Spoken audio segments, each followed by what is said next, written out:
Welcome to the Roseville Area Schools Tax and Budget Meeting, their Truth and Taxation meeting. This evening, Director of Business Services, Sherry Thompson, will take us through the material. Thank you, Chair Goggins. So yes, we are here this evening for our annual hearing. There are three components to the presentation. We're going to look at the current year budget. We'll talk about changes to the school district levy from last year to this year. And we'll also talk about the impact on local property owners. So Minnesota statute requires that we hold a public meeting on the proposed taxes, and that the hearing must include discussion of the current year budget, discussion of taxes payable for the next year, and also provide an opportunity for public comment. There are three different jurisdictions, three entities that levy that impact property taxes and have various components. The three jurisdictions includes cities or townships, counties, and schools where the property is located. Each of these jurisdictions sets its own levy and follows specific limits set by state law. The county then sends out the bills, collects the taxes, and then distributes that revenue back to each of the jurisdictions. This demonstrates kind of the calendar year. It illustrates the difference between levy cycles for cities and counties and school districts. The cities and counties are there noted in green, and the school district is noted in blue. So the levy being discussed tonight are for dollars that will be used to fund the 2019-2020 school year. This process actually began last summer when we submitted projections to the state for the 2019-2020 school year. Our biggest factor is enrollment. The state then calculates a preliminary levy based on the information that we provide and formulas that are set by the state legislature. The preliminary levy was approved by the board in September. The final levy will be approved by the board later this evening. Property taxes are then collected during the 2019 calendar year and used to finance the school district operations in the 2019-2020 school year. And the only other thing I want to point out is you see the difference between when the tax levy decisions are made. Both of those happen between August and December for cities and counties and the school district. But cities and counties, their fiscal year runs on a calendar year, so they're making projections and decisions based on their fiscal year that starts January 1st of 2019. And we're making projections based on our fiscal year that actually does not start until July 1st of 2019. So then who sets the levy? As far as school districts go, in order to set a levy, they're either set by state formula, which is authorized by the legislature, or by voter approval. Generally, the voter approved levies are those for operating referendum or for repayment of long-term debt for building construction and improvements. Unlike cities and counties, school districts don't have the authority to raise taxes without voter approval or by specific statutory authority. So we'll talk a little bit, then getting into some of our budget. As I mentioned, enrollment is a big driver as far as our budget goes. This slide just illustrates the enrollment that's occurred over the last 10 years. You can see we've seen a lot of growth in the last 10 years. In the current year that we're in, we actually saw a slight decrease. This is our October 1 enrollment. A year ago, our enrollment was 7,655 students. That has dropped this year to 7,531. The reason for that drop is we had an extremely large class that graduated last June. So we've seen a slight dip this year, and we expect that that enrollment to increase then in future years. Then looking a little bit, we have a few slides that will focus on our current year budget. The largest fund that we have in the school district is our general fund. Our general fund really finances our day-to-day operations. So looking at our activity as far as our revenues go, our revenues were just over $103,418,000 for the 17-18 school year. We had budgeted $103,618,000. So our actuals was about $200,000 less than we had projected. And then looking at the current year that we're in, we're anticipating revenues of $910,000. So we're looking at a decrease in the budget and our revenues there of about $708,000. That's a reduction of about 0.7%. Then as we look at our expenses, and we've broken those out, the majority of our expenses do fall under salaries and wages and benefits, about 85% of our budget. Last year we had spent $104 million, just over $104 million. We had actually budgeted $104,055,000, so we are about less than $50,000 off on that budget. And moving forward to this year, we are budgeting about $102,600,000. So again, that's a reduction of about $1,458,000. The next fund that we have within our school district is the food service fund. In the food service fund, we receive state aid. We also receive federal aid, and some of these are also fee-based. That is based on the sales of meals to our students. Our budget, or the actual activity as far as revenues last year was $4.7 million. We had budgeted or estimated $4,678,000, so we did come in slightly higher than what was estimated.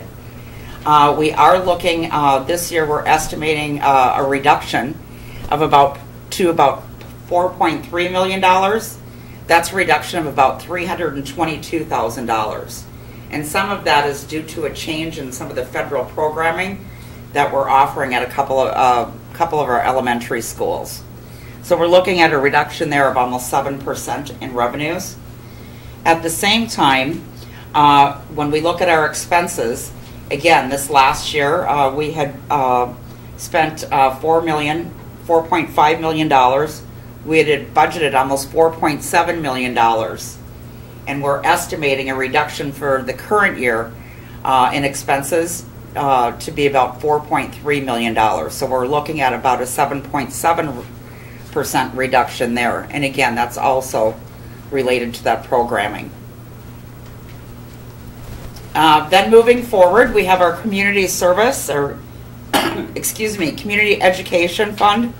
Community education is self-supporting, and expenses are adjusted to meet anticipated revenues. Both revenues and expenses, when we look at this, as far as our revenues go, we had estimated about $7.8 million, or almost $7.9 million in our budget. We actually spent or received $7,648,000. So our revenues fell short a little bit, but we'll see the same thing on the revenues or the expenditure side. Looking at next year, we're anticipating an increase of almost $100,000, about $93,000, for total revenues of $7,973,000. Then looking at the expenditure side, again, we had budgeted $8.1 million. We felt slightly short, almost $100,000 on that, on the expenditures.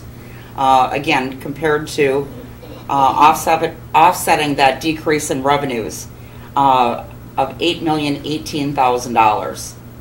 Looking at our budget then for the current year, we're estimating expenditures of $8.2 million, and that's an increase of about $121,000 or 1.5%. Our next fund within the school district is our debt service fund or debt redemption fund. This is a fund that we set aside dollars to repay long-term debt that's issued in prior years to build and improve our facilities. Voters are required to approve the debt before it's issued. The long-term debt was issued for improvements between 1996 and then also the referendum that was just passed in November of 2017. Expenses in this fund pay for interest, principal, and administrative fees for the district's long-term debt. So looking at 17-18, we had anticipated revenues of $2.9 million. They came in slightly higher, $2,943,000.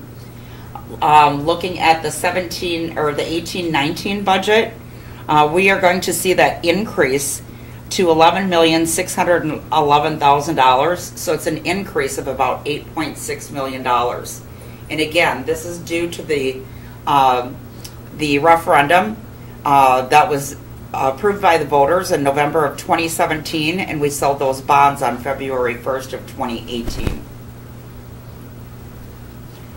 Looking then at the expenses, we're right on budget as far as for the 17-18 school year. In 2018-19, we're seeing those expenses increase also by about $8.8 million. Again, because we're starting to pay the interest and principal on that debt that was issued back in February. We also have within the district a scholarship fund. These aren't district funds or public funds per se. This is a fund that's set aside for the district sets aside because these are based on gifts that are received from PTAs and other sources to provide scholarships for our graduating seniors. So these funds are held separately from other district funds and are only spent as designated by the donors. So each year we just budget about $10,000 in revenues and expenses, and you can see that in 17-18 we had actually received about $30,000 and spent about $30,000. Some of those scholarships actually carry over from year to year. Another fund that we have within the school district is called the OPEB Trust Fund. It's Post-Employment Benefit. And this is a trust fund that was established to fund the future costs of our post-retirement benefits of our retired district staff. This was set up back in 2008. The funds are invested with the State Board of Investment, and they generate interest earnings.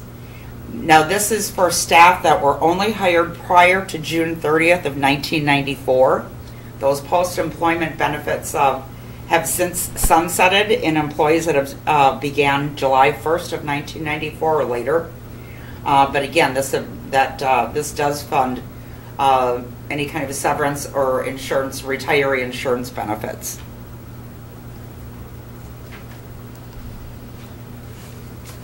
When that trust fund was set up, we also did set up a debt fund.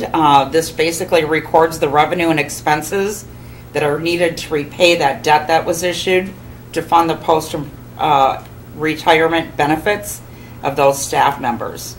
And this debt was actually issued in 2008. So last year, you will see that we actually had a budget of $1.4 million in revenues. Our revenues were actually $19.8 million. The reason for that big increase is because we had refinanced or did a refunding on that debt, which is resulting in interest savings going forward, both to our public and to the school district. So we'll see those debt payments go down in future years. We're paying much less in interest. So for this next year, we are estimating that levy to be $892,000. will be the total revenue there. Our expenses, again, we'll see a reduction there of about $600,000 for a budget of $744,000. So we are saving, actually we're saving over $500,000 a year in interest from refinancing these.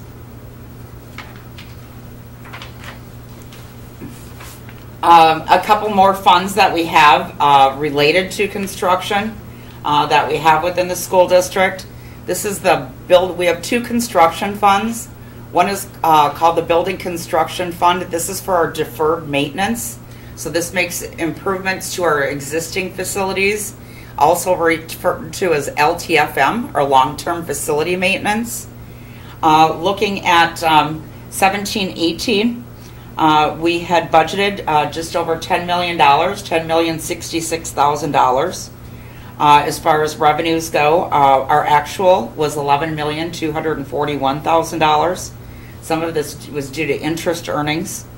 Looking at our original budget for this next year, our revenues in this fund will be we're estimating just over $6 million, $6,038,000. So this will come in the form of tax levy dollars. Last year, we actually sold some bonds, so that's why you see that revenue piece under the sales. Looking at our expenses, where our expenses in 17-18, we had just set up this fund in 17-18, so it wasn't originally budgeted. Our expenses, again, we're just starting a large deferred maintenance project, so we have spent $2 million.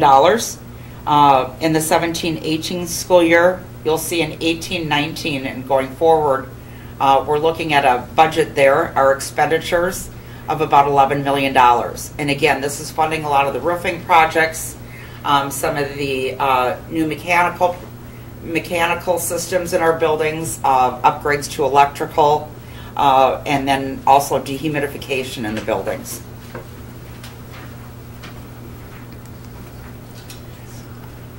The other fund, this is the larger of the two. This is a result of the bond referendum that was approved last year. So this is our bonded construction revenue and expenses. In 17-18, we had budgeted $144 million because that was the cost, or that was the what was authorized by the voters.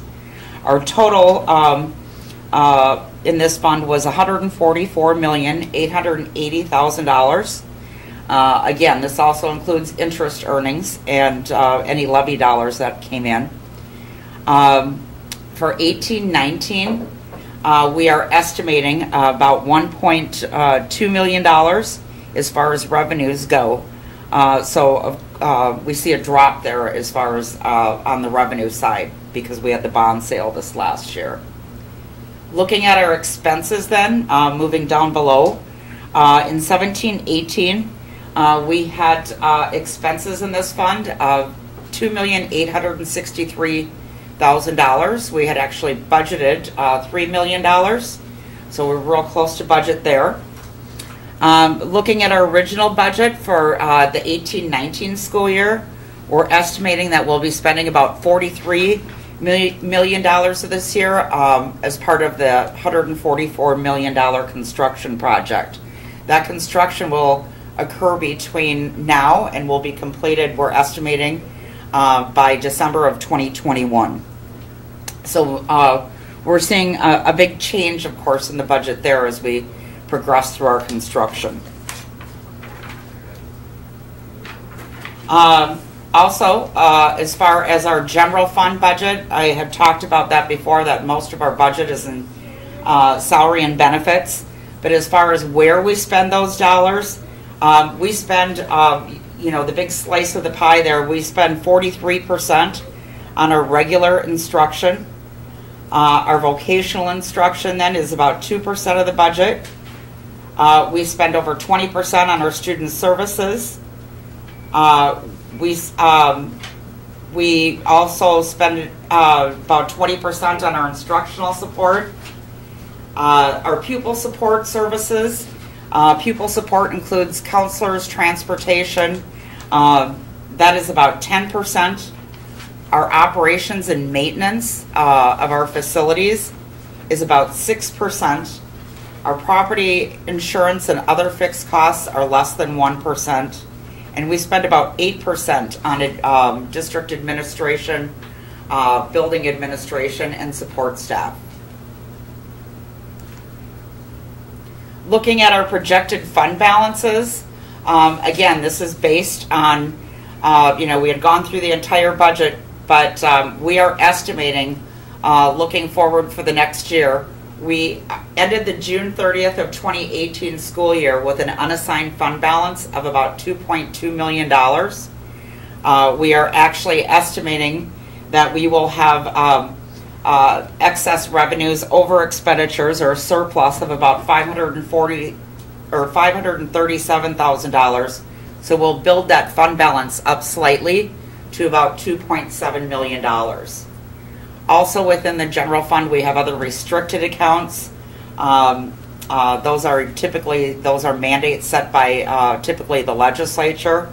So we have various components that go into that restricted fund, and we anticipate that we'll see that restricted fund balance drop by about $224,000. So overall, our total general fund, we're looking at increasing that about $313,000 in the current year. And then we have all of our other funds listed there, the various funds that we have reviewed. I won't go through each of those, but it's just a nice summary of everything that was in the previous slides. So now let's talk a little bit about the levy. We'll now shift gears and talk about that.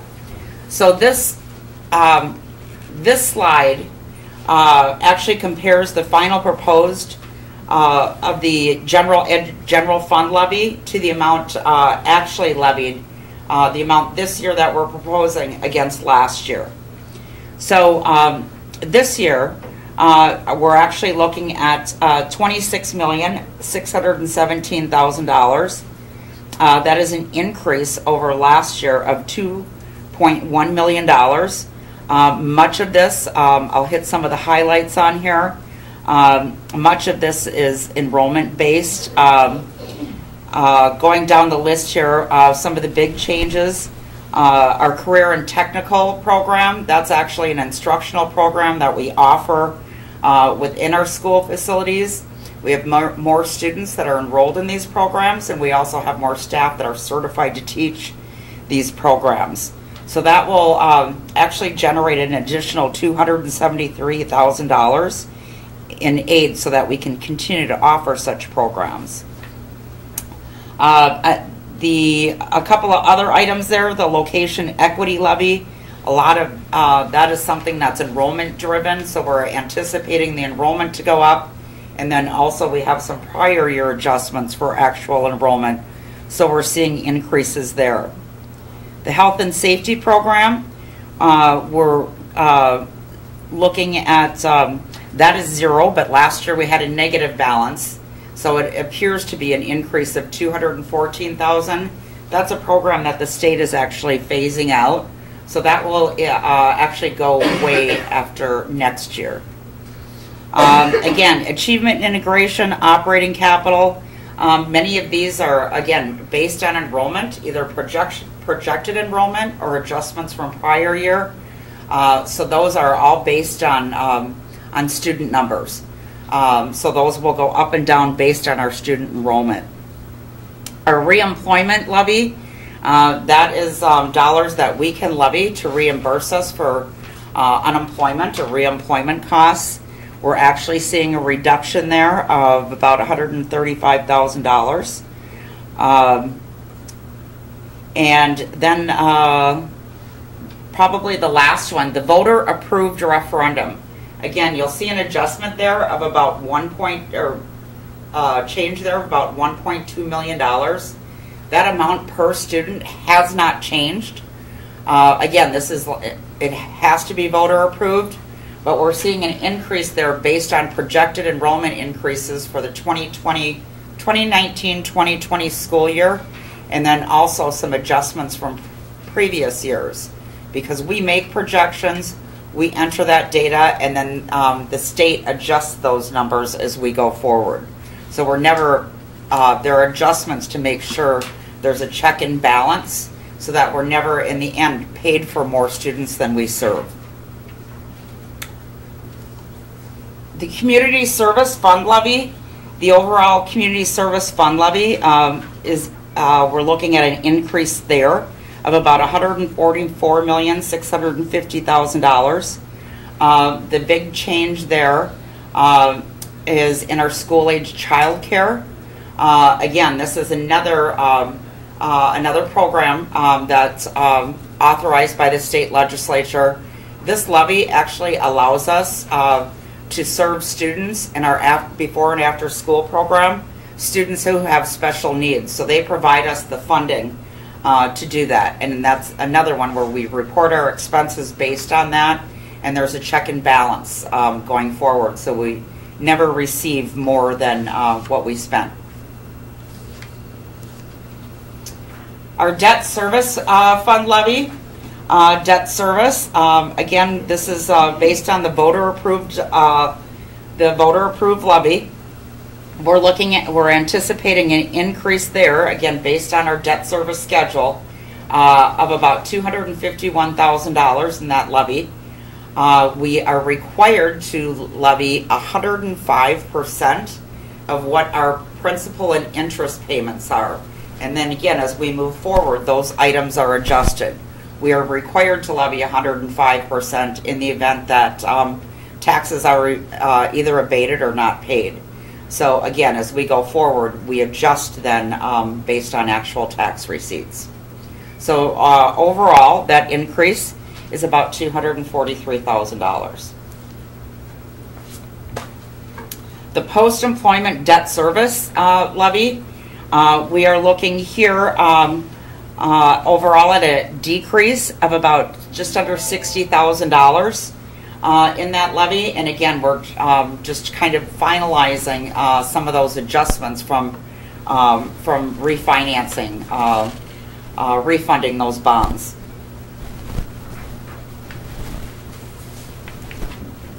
The next item that, the next slide is just basically illustrates our overall levy.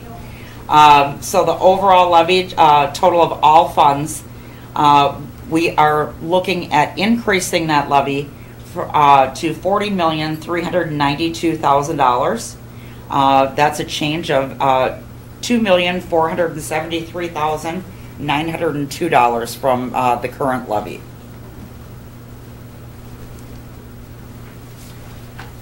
Then looking at our overall net levy comparison, this just kind of breaks out. This breaks out the levy by fund and compares this year's levy to last year's. And then subtotals levy, some of the levies are based on market value and some are based on tax capacity. So overall, we are looking at an increase in the levy of 6.52% from last year. Looking then at the bottom portion, the bottom of the table, it breaks down taxes between levies that are voter approved, which include the operating referendum and debt service levies, and then those that are not voter approved. So on the voter approved levy, we are seeing an increase there of about $1.5 million for a total of $22,492,000. And on the other levy, again, that's set by authorized by statute. We're seeing an increase there of about $969,000 for a total of $17.9 million.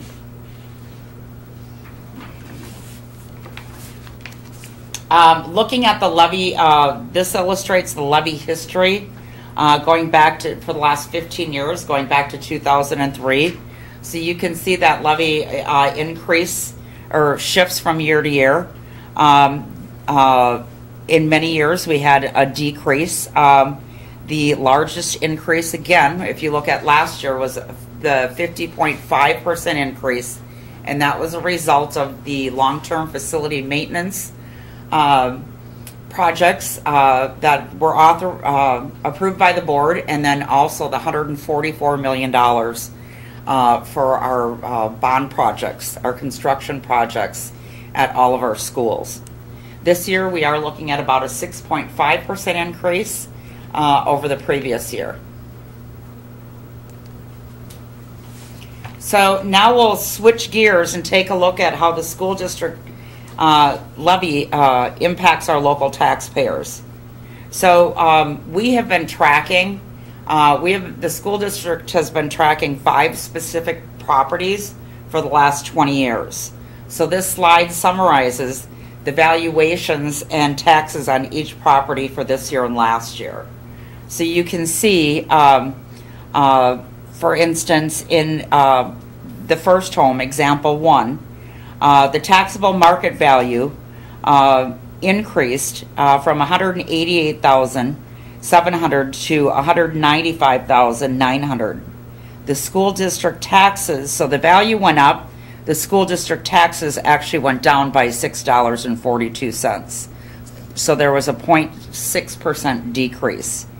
And you know, this obviously varies based on property value and the amount of the increase, as far as not just our tax levy, but the impact of the valuation of each property.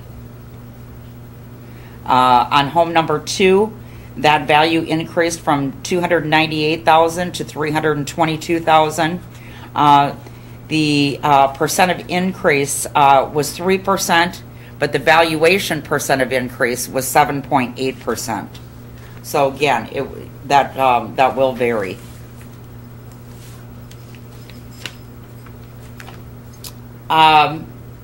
We also take a look at or provide information. We received this from Ramsey County to look at total taxes and how they vary based on market value changes. So we talked, you know, and again, this is specifically on the school district tax for each of these communities. So Arden Hills saw, as far as their median value homes, that increased by 3.9%. The school tax went down by 0.2%. Falcon Heights, the median home value went up 5.4%. The percent in school tax change was 1.6%. Lauderdale, there was an increased change in value of 9.1%, and the percent school tax change was 5.9%. So I won't read through each one of those, but you can see how the values changed, and then also how the change as far as each of the school or the school tax on those. So there are many variables that cause property taxes to both increase and decrease. The first one is changes in market value.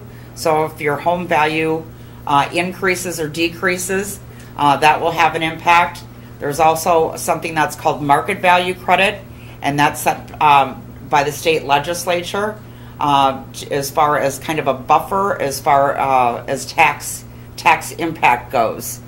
Also, if there's changes in class rates or history, that's basically how your property is categorized. Is it a business?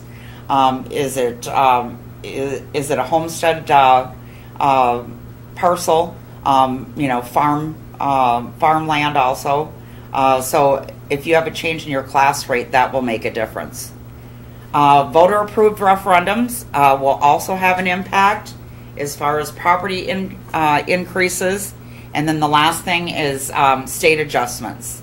And I had referred to that a little bit earlier, even as far as school districts go, because we do get adjustments down the road. So it's not just based on our projections, but there is a correction so that we are also adjusted as far as actual enrollment or revenue goes.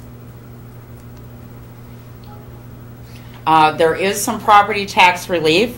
The state has several programs designed to provide property tax relief. Homeowners and renters rebates are given to taxpayers whose property taxes are disproportionate to their income. There's a couple of programs listed here. There's also a special refund available for homeowners whose taxes increased by more than 12% and $100 over the previous year, and there is no income barrier there. So again, this talks about the circuit breaker. This has been available since the 70s, and it's available to each year to owners of homestead property. There are limitations on this program as far as income, so there's information there. The other program that I talked about was the special property tax refund program. This is available to homeowners who have a gross tax increase of at least 12% and $100 over the previous year. The refund is usually about 60% of the amount which the tax exceeds. The greater of the 12% or $100. There is a cap on that of $1,000. And as I mentioned, there's no income limits. The last program that I have information on is the Senior Citizen Property Tax Deferral. This allows people age 65 and older with household income of $60,000 or less to defer a portion of property taxes on their home. It limits the maximum amount of property tax paid to 3% of the household income. Additional taxes are deferred. They are not forgiven.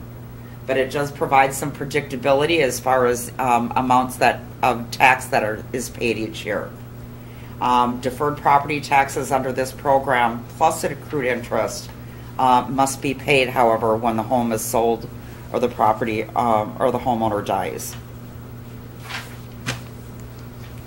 So that was the quick overview. I will stand for any kind of questions or comments.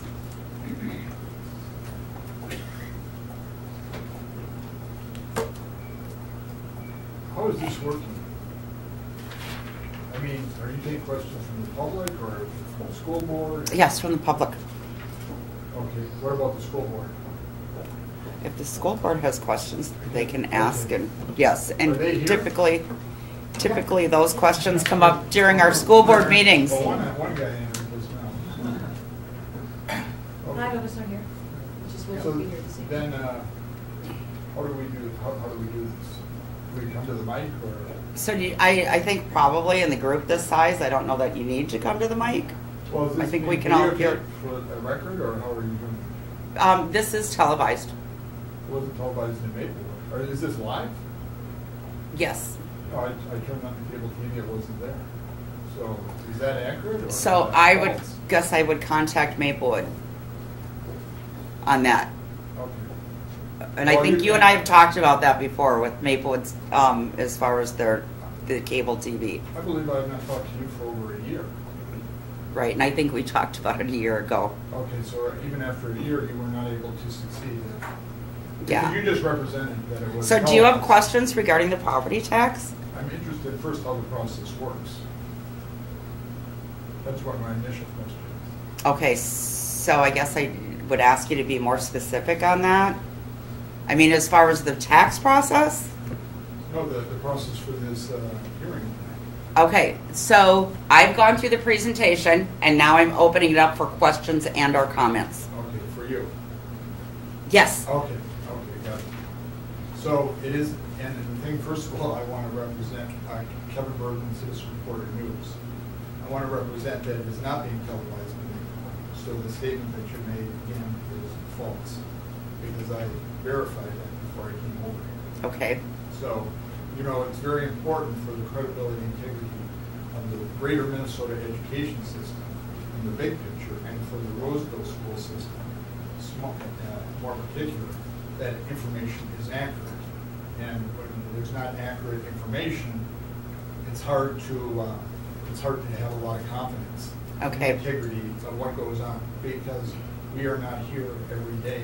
We only can go by what you actually represent. And So what I can something tell is- you is that this information, as far as this hearing, was included on every property owner's proposed property tax statement that was mailed out to them in November. The location and time and date of this hearing was included on every proposed property tax statement. Okay, well, that is not a big vote. I mean, we hope it was, and we've seen that it was, so that's not. Okay, We know that yes. the time this was occurring was public information, and of course, and And the maybe I'm location. not making myself clear, but you made the statement that this was being televised, and it is not being televised in Maplewood, which is a third of the district. So I was just, I mean, I don't know if you Okay. acknowledge that you have an error in your presentation. It's just the most easiest thing to take a look at, and that's an error. That's inaccurate. Okay, do you have questions regarding the presentation? Oh, many questions. Okay, first of all, to begin, as you know, I mean, this school system used to be a very good school system, one of the best in the state. And of course, under the recent leadership of a few years ago, or a couple of years ago, the results just become poorer and more failing. In fact, school districts like North St. Paul, Maplewood, 622 brag about how they have increased their academic achievement by substantial amounts in comparison to other school districts like the Roseville school system. And we know that last year, the big question about property taxes, last year you passed the biggest bond referendum ever in the history of this district, and it wasn't in the history of the state, and yet you're coming back already asking for more, bigger increases. And while at the same time, the district continues to be going academically down. Is there an explanation? With all due respect, we are not asking for more. The levy is increasing, again, based on enrollment. As I said at the beginning of my presentation, the school district, a levy is authorized one of two ways. It's either voter approved or it's authorized by this legislature. So we are not asking for more, and we're not increasing. Again, most of it's based on our enrollment.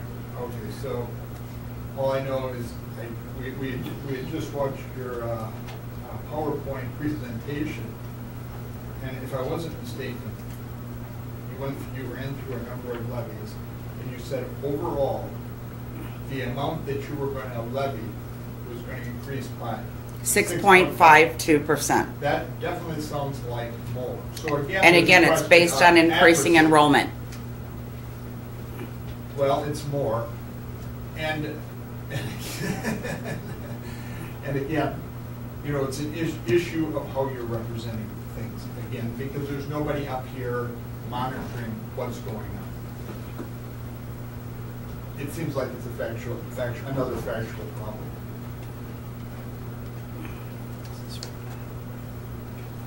I have a question. Do Yes. I get to ask a question? Well, Yes. I certainly hope you would, and yeah, please do. Please, Under, I have voter approved levies. They raised my taxes $592, blah, blah. Then they have a B, other local levies, which I never even heard of. But it's almost as much as the one that we approved by vote. And it doesn't really say what it's for, and that's my question, because my taxes went up 14.4%. Wow.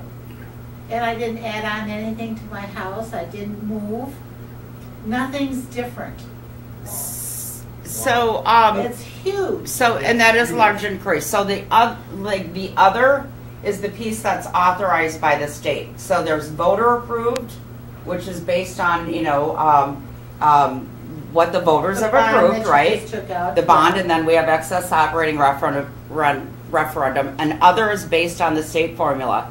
The one thing that I would say is, did you have a large increase in your property value? No, well, yes, but that's debatable because, you know, they sent it up from estimated market value was 226,000 last year, this year is 248,000. So they stay. I've got houses all around me not selling, so Yeah. I want to know why Yes. they're going up. Yes. Right. Well, they just make it up. Obviously, there's tons Yes. of houses around me That's that are right. not selling. people next door are selling, 2 on the corner are for sale. Yes.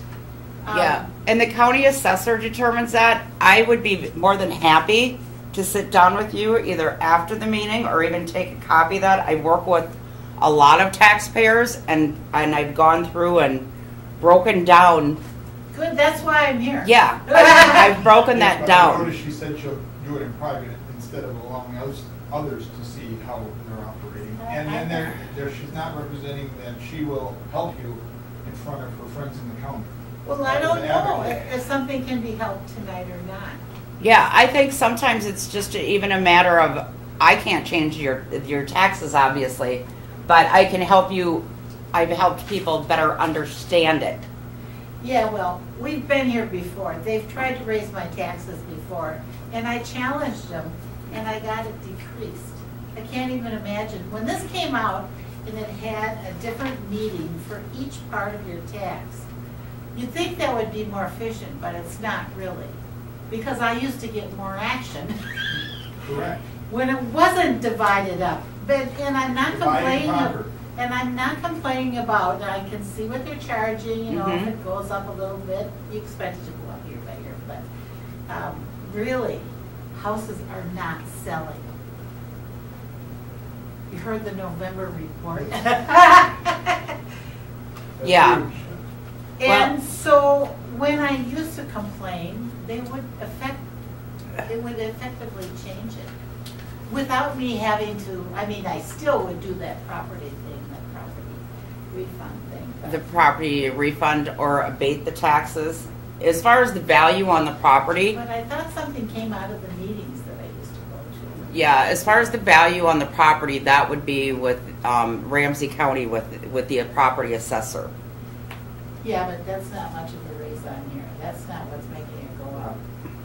It's $100, pretty much. And when you talk about the increase, is that the increase in the school tax? Again, we can look at that. Yes, it's the school tax. It's the other levy, which I don't know what the heck that is. It's B, other levies, $470.33. This is under my district. Said, come to this meeting so you can help me. Thank you. Okay, so it was $470.33 last year. No, Now it's $501.28. This shows 2018 actual. So the voter approved is going from 592 to 646. Your other is going from 470 to 501. This compares last year to this year. yeah, what's other? So other is, the other are things like, so even part of the basic funding formula. It's again, it's the formula that's set by the legislature. So yes, so that's an increase of about $31 from last year. You know, it's almost the same as what we voted for, except I gotta Right. say something about that one. Right, Very little, but right. something. But the other is now kind of significant to me. And this may be- Yes. But yes, so that is an increase of $31. For having a little 2-bedroom rambler with a single car garage and a single driveway, That's right. and 10 feet behind my house. Absolutely. I live here because it's local, it's between the two cities, and I love that. My husband worked in Minneapolis, I worked in St. Yes. Paul. It was convenient, but this It used to doesn't be make rational. any sense according to what's going on now. They put in new leadership up here and then they wham. The old superintendent used to try to keep stuff down. Well, So yeah, I Feel would, people's empathy. Especially when you're a senior. Yes. My mother's tax Fixed never income. changed for like years. Yeah. Just never did. It was cool. Well, they so had- yeah, so they the had overall leadership. school tax went up about $86. The school portion of the tax.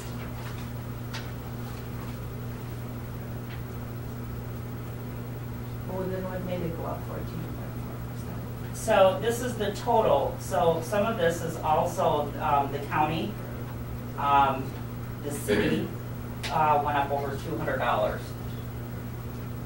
And that's why I said I'd be happy to sit down with you. The school tax increase was about $50.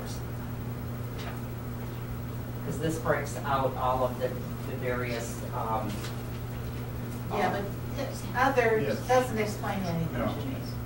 This is not a good explanation for what this is. Support. well, and what they say is other, again, it's the state. Oh, yes, yeah, thank you. Yeah, so it is the general education, it's the, we get funds per pupil amount for all of our students. Right. And it's based on the general education formula. It includes operating capital, integration revenue. It's, again, dollars that are set up by the state, safe school levies, that career and technical that I talked about, and then our long-term facilities levy and reemployment. Well, and we do know you have a bunch of different ways you increase the levy. I mean, we understand you have a levy for this and a levy for that and a levy for that. And good luck figuring it all out. And it's a lot of rigmarole. But what people know, and I don't think this leadership up here is empathetic, shows any empathy to the public, because the public wants good quality education, and you are not, the leadership is not succeeding on that, but they are succeeding on higher taxes. And so it's exactly the opposite of what the public desires and what public wants. Now, if I was sitting at this board table, or if I was sitting on the county board, I would have empathy towards the public, because I know in the end, good education requires the general support of the public. And although you have public relations people who put out misinformation, disinformation, incorrect information, the public can see in the end that although you have very little time to empathize with them or even to discuss these things with them, that things are becoming more dysfunctional. Take, for example, the local elementary school in my direct neighborhood, that's in Maplewood. Now, we know that when you passed your referendum, although Maplewood, this biggest referendum in state history, this referendum which you passed, you didn't even alert many of the residents in Maplewood. I mean, you were alerted the people you targeted, but people still don't even know that a referendum in Maplewood occurred. And of course, I guess the saving grace was you were actually going to improve the quality of the school. So, okay, you went around the public, you found a fake way to disguise your referendum. People didn't even hardly voted except the people who you targeted in the last year bond referendum. But now what you're promoting when the leadership comes to the city of Maplewood is you're promoting it, the big increase, all this extra tax dollars is going to go to the security at Edgerton Elementary School. What was the problem with security before? Was there chaos up at Maplewood or up at Edgerton Elementary? And why aren't you using that money for something productive? Now, also... Excuse me one moment, sir. In 5 minutes, I would like this to stop within 5 minutes because we have a board meeting that was supposed to start at 6:30. Okay. So if you could make your point, sir, not more comments, but what's your question for her?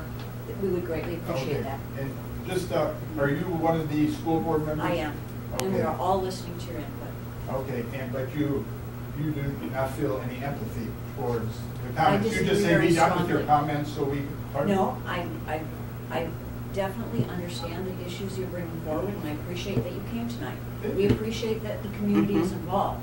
We're just trying to make sure that we continue, and we have a lot of guests this evening who are presenting. We're trying to be respectful to everybody. We've allowed for 25 minutes, and I'm saying we have another 5 minutes, and we are cutting off firmly at that point. And I just wanted to give you plenty of notice that we will cut off at 7 o'clock. And Sir, with all, I'm the principal at Edgerton, and I would be happy to speak more to you afterwards as well. well, and of course, Well, I'm more interested in, I'm happy to talk to you anytime, but of course, I'm more interested in talking to the leadership and the poor leadership going in the wrong direction with what's happening in the school district. Like I said, education quality going down, taxes going up. Edgerton, instead of using the money, at least this is the leadership when they come to the Maplewood, that this is their PR, that when the superintendent comes to the city council of Maplewood, what he's telling the city of Maplewood, and he's also representing that, whoa, when we... The superintendent is female. Oh, the superintendent of Roseville School System. Oh, I thought he meant Maplewood. And you make my point exactly, because unfortunately, the Roseville area school system, and it has area for a reason area there, I think is because it's more than the city of Roseville and Falcon Heights, although we know for a long time that the leadership has lived in that direction of the city, that a third of the district is the city of Maplewood. And when top administrators make an error on that, it just adds once again to the factual misrepresentation which is going on. I want to respond also when the leadership comes to the city of Maplewood, they said, whoops, okay, we had this big bond referendum and we didn't plan it correctly, and you know what? The main thrust of our bond referendum apparently was to do Make the it pool. safe. Yeah, Not be able to get into school or get out. Right. Having to sign in and have somebody sign you That's in. right, and the pool. And it's never been a necessary thing. It's like we're supposed to believe all the nonsense that's out there. And there are Excuse some me. wacky people. Yes, thank you. Please, you're really not adding comments to what the topic is, which is around taxation, around what's occurring this year. And your questions were highly appropriate, and your comments is greatly appreciated. But I do not feel you're adding new information. Yeah, they got at their this point internal in time. business to do. Yes, we do. So appreciate you coming. Thank Right. you very much. And there are individuals who'd be happy to meet with you after this meeting, but we need to bring this to a close. And, Right. and my final comment is, it really speaks volumes to the school board when you only have 25 minutes for the one public hearing on the budget, the complete budget and the tax levy, only 25 minutes from the whole community, because if anybody takes a minute over, we would not be respectful to the time of all the high-paid administrators up at this school, at the top of the bureaucracy. So I hope when you're speaking, not empathetically towards me, I hope you're not representing the professionals who are up here, because I would think the professionals wouldn't take such a non-respectful tone to the public. But I do appreciate your time, and I guess we'll look next year for another jack up. I didn't know if you could do anything tonight or not. No, So- I don't think they're even, that mindset and the disposition is even in that form. So I have one closing comment regarding the cable cast, since that was an issue. This meeting is actually cable cast live in the 9 CTVs of the cable franchise. Maplewood is the boundary of our cable system. The program files from our meetings are sent to Chad at the City of Maplewood about every 6 weeks. So again, that's kind of as far as Maplewood's membership in the cable franchise, and we don't have any control over that. Well, and just to respond to that, I don't need a response. I just wanted to offer that Well, and clarification maybe just to for raise a those that are question to listening. that. But thank you. Mayor Nora Solwick, of course, is not interested. Maplewood, who does not even live in Maplewood, lives in Lake Elmo. And now, of course, the new governor, who I was hoping was going to work on the education system, has appointed her to the Metropolitan Council. Another tribute to honesty. Thank you, sir.